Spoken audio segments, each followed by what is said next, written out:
You mentioned people grieving in Berlin, and Rise Against just played a show at the Garage in London last week. Literally the night before the attack on the London Bridge, which was just a couple miles from there, right? Yeah, absolutely. And every time I say to Londoners I played the Garage, they always correct me and say it's the Garage. The Garage. But yeah, it's a place we've played before a long time ago, so it's cool to be back there. We had such an amazing night and day there. I went to Hyde Park that day. It was a corner of the park called Speaker's Corner, where people would just give like kind of political speeches or say what's on their mind. They just stand on a soapbox and just talk, and crowds gather. And I went there with a guitar and just played that song and a couple other songs for like people just like you. I pulled one kid out of the crowd, and he knew a song, and I played with him, and a song called Ever Changing, and like we had this amazing afternoon and this beautiful like picture postcard day in London, and that night was incredible too. And so I got on a plane that morning and landed, and all the news came in, and it broke the spell, like of what an incredible place London is, what a multicultural place London is, just like being out there and seeing families of all walks of life all getting along and having a good time. And so to watch something like that happen, it was sad, but the resilience and the unity of a place like London was still so fresh to me that you knew that they were going to overcome this, and that this was such a minority of like things happening, like there's so many amazing things happening in London and all these cities that like something like that can't really overshadow what a beautiful place that is. Yeah, I saw a lot of follow-up afterwards. First of all, people were concerned for you, right, that you were there, but the mentality of London people is that very much the same of the people of Paris, where it's like we're not going to be scared and we're not going to not live our lives because somehow this threatens you. Yeah, absolutely. It was. I thought that was a similar when that crazy guy in Norway went out and he killed a lot of people in Oslo.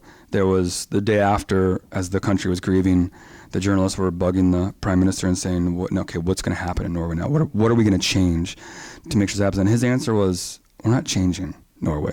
We're not changing our way of life. We're not doing that.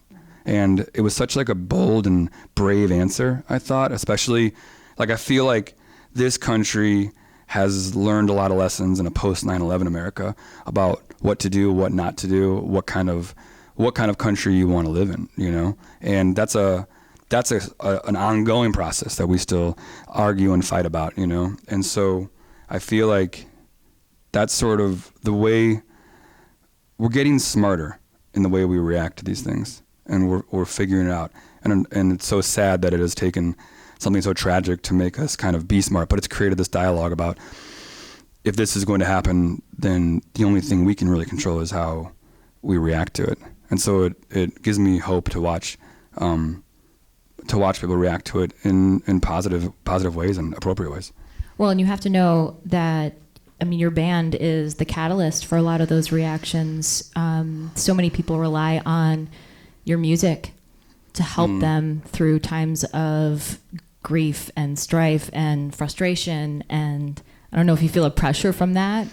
They help me so much. People who listen to this band help me so much. So it's like it's this reciprocal process to me. It's just this cycle. Like we were just in Mexico City playing a show, and we were cruising around the pyramids with this guy of Aztec descent, and he knew all about the pyramids. He was teaching us all about it, and then we became good friends. So he came to the show the next night and brought his family, and after the show he watched, he goes, "Thank you for coming to Mexico City and healing my people."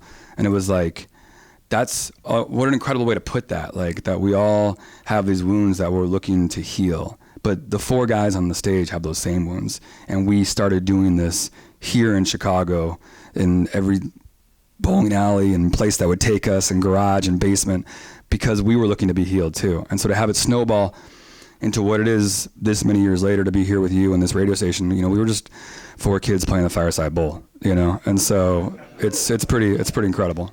That's amazing. On that note, I've been asked by a few different people what your first concert was, who it was, and where it was. Oh my gosh. Do you remember? Yeah, I will say that the first shows I went to were local shows of bands that no one's ever heard of and aren't around anymore. That's okay. So I will say that some of the most important shows in my life were a band from Des Plaines, Illinois called Sidekick Kato. And they did things in a very like Fugazi kind of way. And so they didn't really leave as big of a mark as like some of the bands of their era, which didn't make a difference to me because I was a super fan.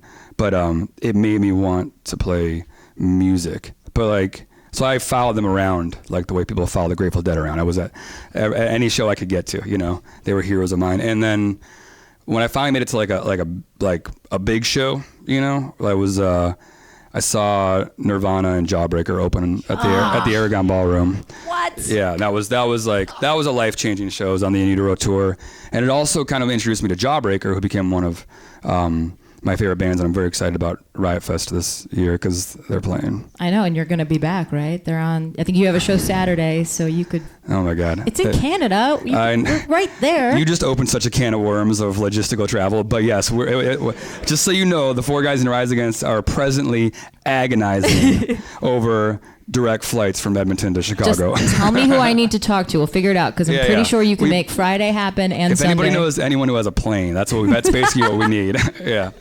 We're on it. I think we can get this handled. Totally. I heard you say that when you grew up in a punk house, so a lot of your maybe early collaborations, early band attempts were out of this house that you just grab your roommate, go down to the basement, jam out. That's kind of how I felt at the House of Vans a couple months ago. I felt like we were in your punk house basement. Absolutely, yeah. I lived with a whole bunch of people in Albany Park, and it's exactly what you said it was. It was like, they weren't really bands. They were just roommates. They was just like, what do you play? Let's go jam, you know? Or, hey, I brought my friend over who's waiting for me, but I think he plays guitar. Well, bring him down here, you know?